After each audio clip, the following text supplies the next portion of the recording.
el Vaticano advierte 13 violaciones graves a la dignidad humana en la reciente declaración Dignidad Infinita.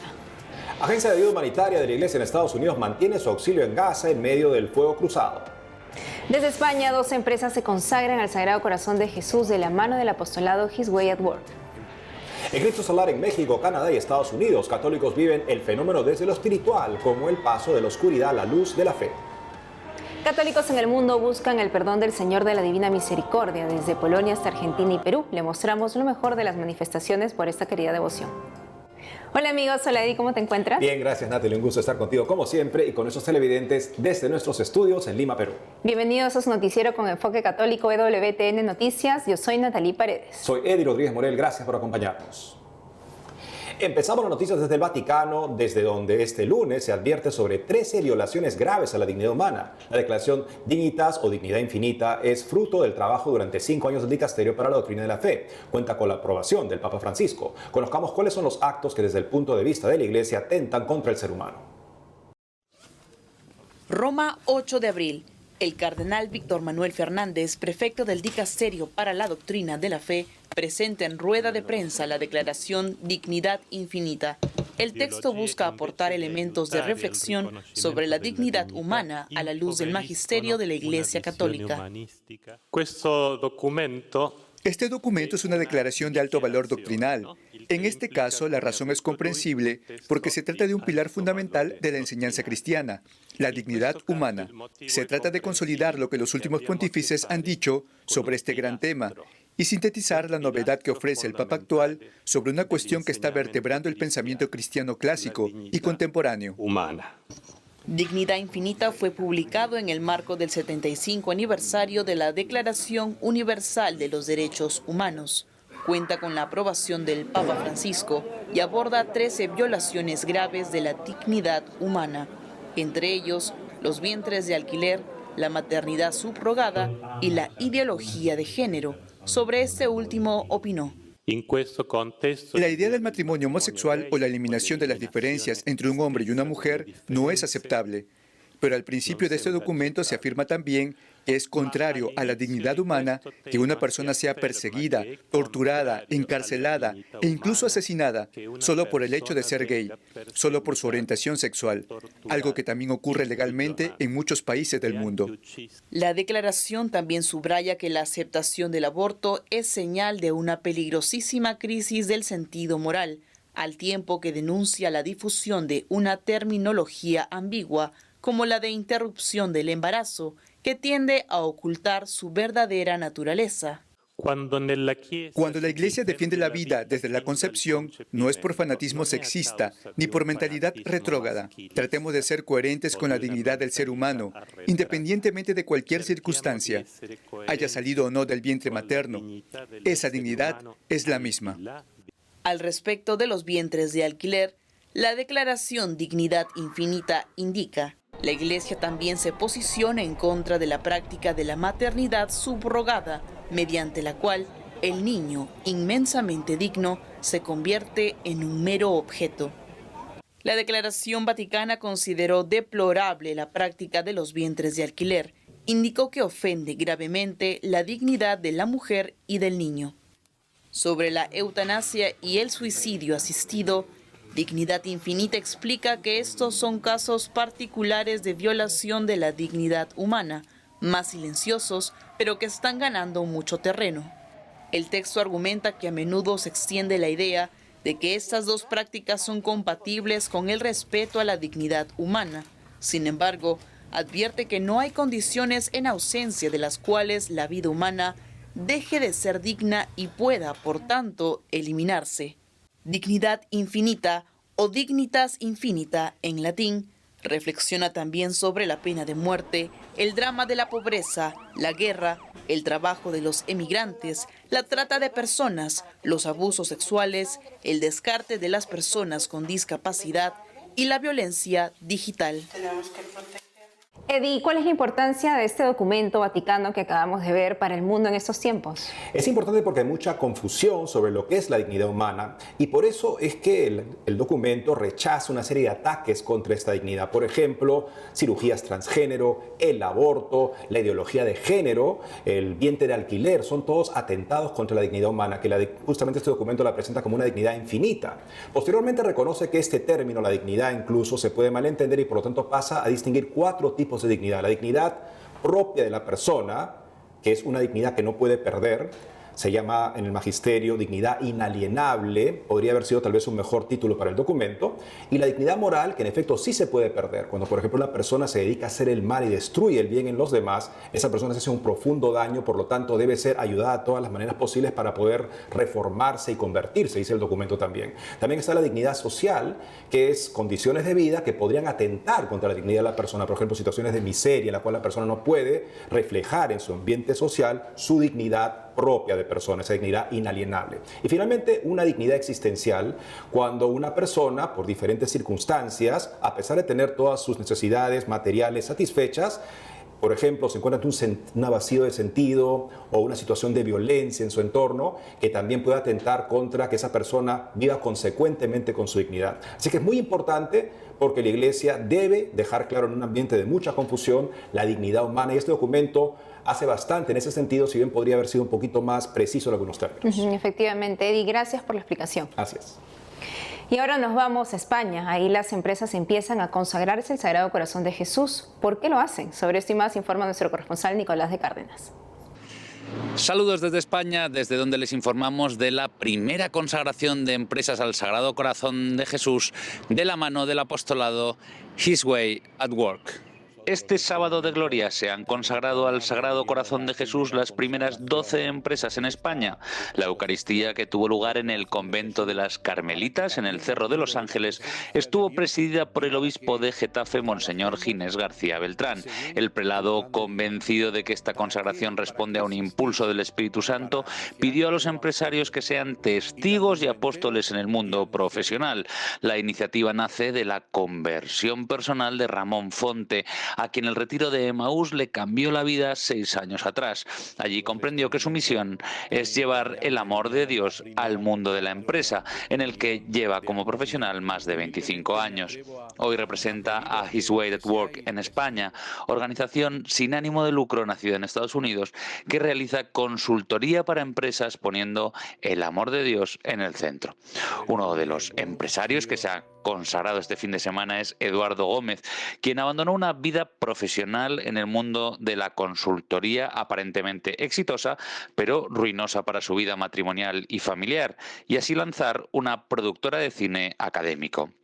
En declaraciones a Ciprensa, Gómez ha resumido así el sentido de este acto.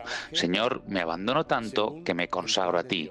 Tú te ocupas. Eso no significa que deje de trabajar, pero tú estás al frente de esto. Gómez se muestra convencido de que puede ser instrumento para ayudar a transformar a otras empresas y se muestra encantado con la idea de poder ser consultor de Dios. Y anoche tuvo lugar el preestreno de un documental sobre el Valle de los Caídos, el conjunto monumental que contiene la mayor cruz de la cristiandad y que está en el punto de mira del Gobierno de España.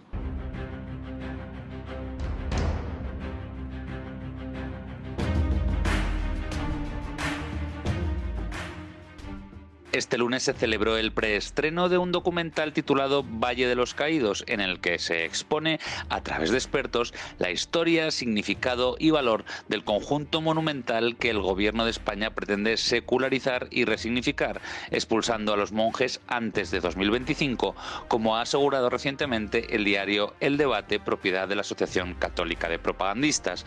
Por eso, el documental también aborda la vida monástica de la comunidad benedictina, que habita el valle desde su inauguración, de la mano del abad emérito, Fray Pedro Anselmo, el prior actual, Padre Santiago Cantera y Fray José Antonio, un joven benedictino. La película se estrenará en abierto el próximo 14 de abril a través del canal de YouTube de Terra Ignota. Y concluimos dando cuenta del insistente llamamiento que desde diferentes instancias de la Iglesia Católica en España se ha hecho para que el Congreso debata y tome en consideración una iniciativa para la regularización de cerca de 500.000 de personas extranjeras en situación irregular. La Conferencia Española de Religiosos, Cáritas Española, el Departamento de Migraciones de la Conferencia Episcopal y la Red de Entidades para el Desarrollo Solidario firman un comunicado conjunto difundido este viernes con el que se impulsa una propuesta legislativa respaldada por más de 700.000 ciudadanos que reclaman la regularización de 500.000 de extranjeros que se encuentran en España de forma irregular.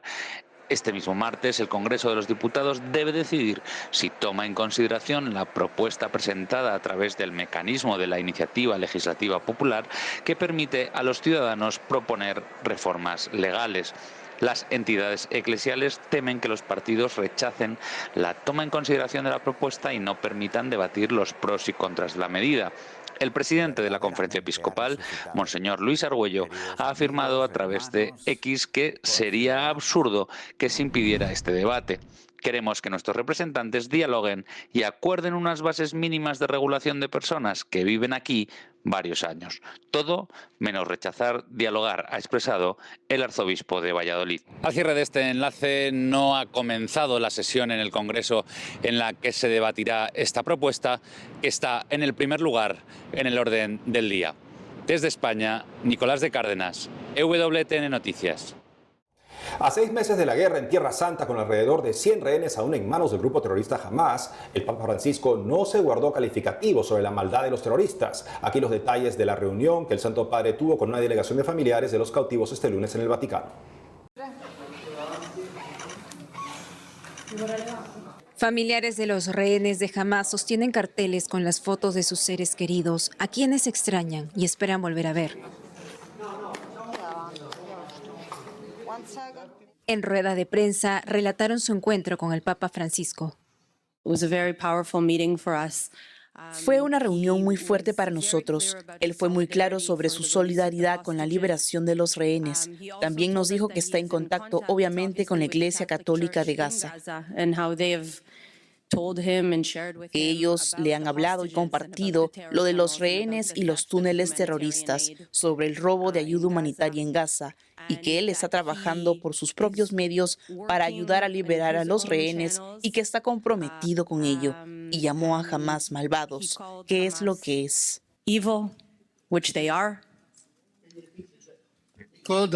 ¿Llamó malvados a Hamás? Malvados, los llamó malos y malvados, y fue muy claro en que los rehenes necesitan regresar a casa. 5 familias israelíes participaron en la audiencia con el Santo Padre. La delegación criticó la reciente resolución de la ONU sobre un alto al fuego. En las Naciones, todos los años, la mayor parte de la declaración fue contra Israel. No hablaron de Rusia, no hablaron de Siria, Irán, Irak, se cegaron, solo de los palestinos. Creo que ahora estamos muy cerca de llegar a un acuerdo. Los familiares piden al gobierno israelí derechos humanitarios básicos para los rehenes y una lista jamás para saber quiénes han muerto, pero no han cumplido. Nadie debería pedir un alto al fuego ahora. Todos deberíamos pedir la liberación inmediata de los rehenes y luego se produciría el alto al fuego. Los familiares contaron que antes de la guerra, la relación entre judíos y árabes era de paz. En el Festival Nova se podía ver a árabes y judíos bailando juntos, felices juntos, amándose unos a otros. El sábado pasado nos reunimos todos en la nueva casa de mi hermano para arreglar las paredes y prepararlo para mudarse. Y siento que Omri falta. Y fue muy difícil que fuéramos solo 3 y no 4. It was really difficult. Y realmente te necesitamos. Y su hija también necesita a su mamá. We really need him. And his daughter also. Gracias por escuchar esto. Thank you for hearing us. Durante su visita a Italia, la delegación israelí también se reunirá con las autoridades italianas y la comunidad judía local. Hacemos una pausa y al volver, eclipse solar en México, Canadá y Estados Unidos. Católicos viven el fenómeno desde lo espiritual como el paso de la oscuridad a la luz. Además, católicos en el mundo buscan el perdón del Señor de la Divina Misericordia desde Polonia hasta Argentina y Perú. Le mostramos lo mejor de las manifestaciones por esta querida devoción. Regresamos con más noticias con Enfoque Católico.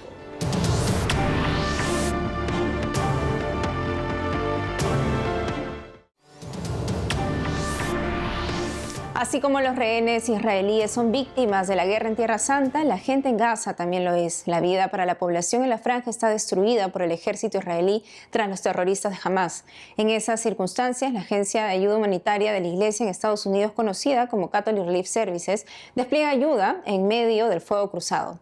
¿Cómo lo hace? Estamos conectados desde Washington con Beatriz Afanador, directora gerente de Mercadeo y Comunicaciones para el Mercado Hispano de Catholic Relief Services. Beatriz Afanador, es un gusto tenerla con nosotros en EWTN Noticias. ¿En qué consiste la ayuda que están brindando a Gaza? Catholic Relief Services está brindando ayuda humanitaria en Gaza desde el inicio del conflicto. Al completarse 6 meses de este conflicto en la franja de Gaza, la situación humanitaria continúa siendo crítica, especialmente al norte del territorio. Y los niveles de hambre y falta de agua son catastróficos y están empujando a muchas personas al borde de una hambruna.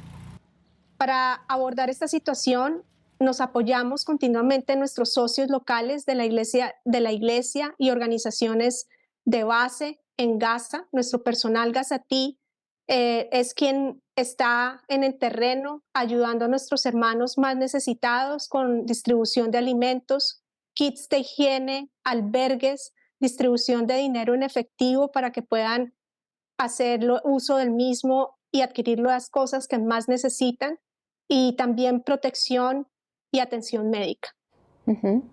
¿Y cómo distribuyen la ayuda? Contamos con un equipo de trabajo gazatí que está en terreno. De hecho, ellos mismos son también víctimas de este conflicto. Muchos de ellos han perdido familiares y sus hogares, y a pesar de ello, desde el inicio de esta guerra, se han mantenido en frente, distribuyendo toda la ayuda a las personas más afectadas. Son ellos quienes en terreno, arriesgando sus vidas, se encuentran brindando toda esta ayuda humanitaria que logramos entregar gracias a la ayuda de personas generosas, católicos y personas de buena voluntad que realizan sus donaciones a Catholic Relief Services. Beatriz, ¿cuáles son las dificultades más grandes para envío y reparto de la ayuda? Definitivamente la situación de seguridad tiene un impacto muy grande en nuestra capacidad y en la capacidad de cualquier agencia de ayuda humanitaria para poder hacer llegar la ayuda a quienes más lo necesitan. Es imposible continuar haciendo una ayuda humanitaria y llegar a todas las partes más afectadas si no hay un alto al fuego inmediatamente. Por eso, como Agencia Humanitaria Internacional de la Comunidad Católica de los Estados Unidos, queremos hacer un llamado al fin de la violencia inmediatamente, a un mayor acceso de la ayuda humanitaria para poder llegar a todos los territorios afectados por este conflicto. Asimismo, queremos pedir la protección de los trabajadores humanitarios y también la liberación de todas las personas que han sido retenidas injustificadamente. Nos unimos al llamado del Papa Francisco a encontrar una solución negociada a este conflicto para poder poner fin a la guerra de una vez por todas. ¿Y cómo hacen para proteger a sus trabajadores de los ataques? No podría en este momento darte información y detalles sobre cómo protegemos a nuestros trabajadores humanitarios. Lo único que puedo afirmarte es que es una situación de seguridad muy difícil y que prestar ayuda humanitaria en medio de un fuego cruzado y de un conflicto de estas características requiere indudablemente un alto al fuego inmediatamente y el fin de toda hostilidad para que nosotros podamos con seguridad poder alcanzar aquellos territorios donde aún la ayuda humanitaria no ha podido llegar. Beatriz Afanador, te agradezco por haber estado con nosotros hoy y habernos comentado respecto al tema en EWTN Noticias. Muchas gracias a ustedes. Este lunes miles apreciaron el eclipse solar del año desde México hasta Canadá, un evento astronómico donde la luna bloquea al sol y proyecta su sombra sobre el suelo, convirtiendo el día en casi una noche. Al respecto, muchos católicos observaron el fenómeno desde una perspectiva espiritual y científica. Veamos. En la localidad de Eagle Pass, Texas, grandes y chicos se reunieron para disfrutar del eclipse solar total por 160 minutos este lunes. Empezó aquí su recorrido hacia 15 estados de Estados Unidos, luego por México y al final al este de Canadá. Desde la Tierra es posible observar un eclipse solar cuando el planeta, la luna y el sol se alinean, ya sea total o en forma parcial. Mientras miles se congregaron para observar el fenómeno cósmico, el Centro de Retiro de Fremont, Ohio, Our Lady of the Pines, preparó un encuentro para reflexionar sobre el eclipse como metáfora de la oscuridad y las sombras en sus propias vidas. Por su lado, un grupo de estudiantes de la Universidad Católica de América analizó el eclipse en colaboración con el Centro de Vuelos Espaciales Goddard de la NASA. Por su parte, el director del Observatorio del Vaticano, Guy Consolmagno, fue el presentador de un retiro del 5 al 8 de abril llamado Fe y Ciencia. El encuentro permitió reflexionar cómo la fe y la ciencia se encuentran. Los asistentes pudieron observar las estrellas y ver el eclipse del 8 de abril. Según el National Catholic Register, algunos observadores religiosos indicaron que el reciente eclipse guardaba un significado espiritual e incluso profético. Para el líder católico canadiense y estudioso de los evangelios, Mark Mallet, aunque el mismo nacimiento de Jesús estuvo marcado por la estrella sobre Belén, por el momento es prudente velar y orar para comprender mejor las señales de Jesucristo.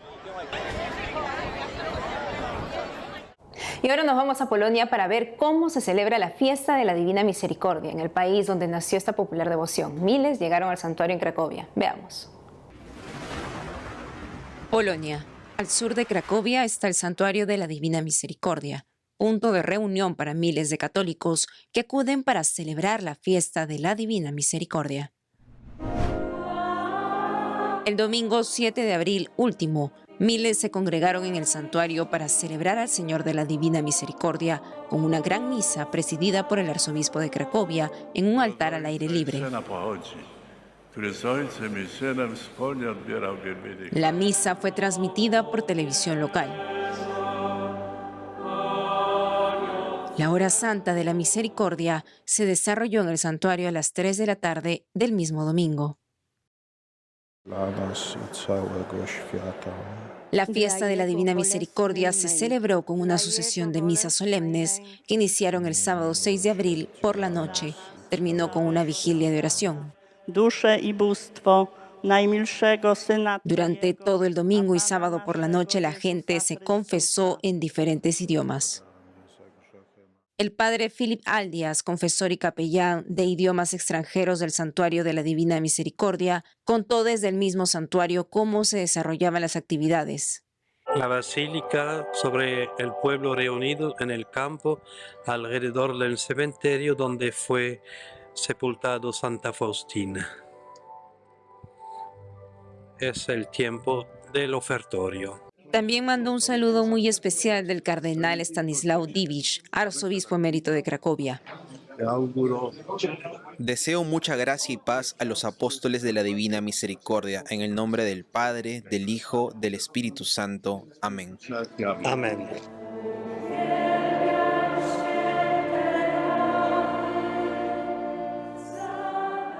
La fiesta de la Divina Misericordia se celebra el segundo domingo de Pascua de Resurrección. Se basa en las revelaciones de Jesucristo a Santa Faustina Kowalska, una ocasión que nos recuerda la misericordia infinita de Dios para perdonar nuestros pecados si estamos arrepentidos.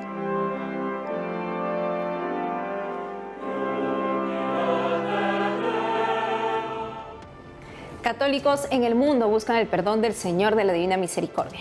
En Argentina y en Perú les mostramos lo mejor de las manifestaciones de esta querida y necesaria devoción el pasado domingo. Hasta mañana.